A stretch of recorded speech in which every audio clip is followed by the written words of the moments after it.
Salut, c'est Julien, bienvenue dans cette nouvelle vidéo. Alors aujourd'hui, on va voir les 5 erreurs à éviter afin de rester stable. Restez jusqu'à la fin de la vidéo parce que j'ai une petite surprise à vous donner. Alors c'est parti. Alors la première des erreurs à éviter afin de rester stable, c'est de négliger son sommeil. Et oui, si vous négligez votre sommeil, vous allez être fatigué en vous réveillant, vous allez être fatigué pendant la journée et par la suite, vous allez être de mauvaise humeur. Et vous allez être de plus en plus fatigué au fur et à mesure que les jours passent et la fatigue va créer une instabilité en vous et va favoriser les épisodes dépressifs ou maniaques.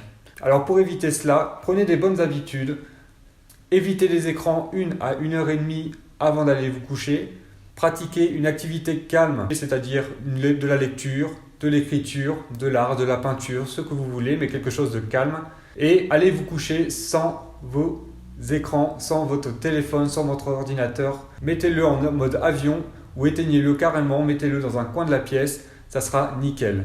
Afin de favoriser un bon sommeil, ne mangez pas trop le soir et mangez 1h30 à 2h avant d'aller vous coucher. La deuxième erreur fréquente à éviter afin de rester stable, c'est de négliger sa nourriture. La nourriture, c'est le carburant que l'on va mettre dans notre corps. Donc il ne faut absolument pas le négliger. Donc il faut bien boire et il faut manger sainement. Il ne faut pas manger trop gras, donc évitez les fast-foods. Ensuite, alors il y a un dicton qui dit que pour le petit déjeuner, il faut manger comme un roi, pour le déjeuner comme un prince et pour le souper comme un mendiant. Mais je vous conseille pour le petit déjeuner, afin d'éviter une digestion trop difficile, de manger assez léger. N'oubliez pas de boire énormément d'eau pendant la journée. Mettez des bouteilles d'eau un peu partout dans votre appartement ou votre maison. Buvez régulièrement, quelle que soit la pièce et quel que soit le moment de la journée. La troisième erreur à éviter afin de rester stable, c'est de ne pas assez bouger. Bouger, c'est la vie, on ne le dira jamais assez. Donc bougez dès le matin, incluez le mouvement dans votre routine matinale. Faites quelques pompes, 3-4 pompes, faites des étirements. Il suffit de faire quelques étirements. Pas besoin de faire 10 à 15, 20 minutes d'étirement, plus 10, 15, 20 minutes de sport, mais faites 3-4 pompes, faites 2-3 gainages. C'est pas grand chose, ça vous prend 1 minute et ça vous fera un bien extrême. Et pour les plus motivés, commencez votre journée par une petite marche dehors, à l'extérieur, ou alors directement aller courir un petit peu. Faites le tour du quartier en courant, ça vous prendra 5 à 10 minutes et ça vous fera un bien fou.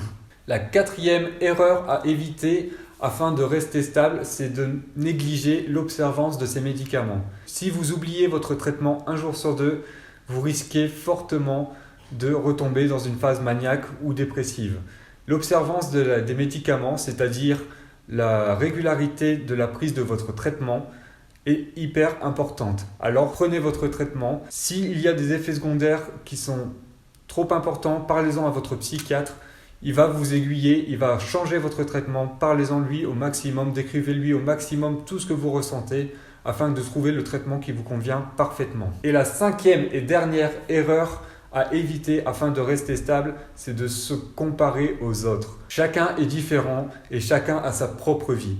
Il est inutile de faire des comparaisons avec les autres. En plus, on va se culpabiliser et se culpabiliser va faire que l'on va stresser d'autant plus et le stress va amener différentes phases qui peuvent être dépressives ou maniaques car le stress est très mauvais pour les bipolaires. Alors comme la dernière vidéo, je vous ai préparé une petite surprise qui est à télécharger juste en dessous. Vous mettez votre mail et je vous envoie la surprise directement dans votre boîte mail. N'oubliez pas non plus de vous abonner à la chaîne, d'activer les petites notifications, de laisser un commentaire, un pouce j'aime et on se dit à la semaine prochaine. Ciao!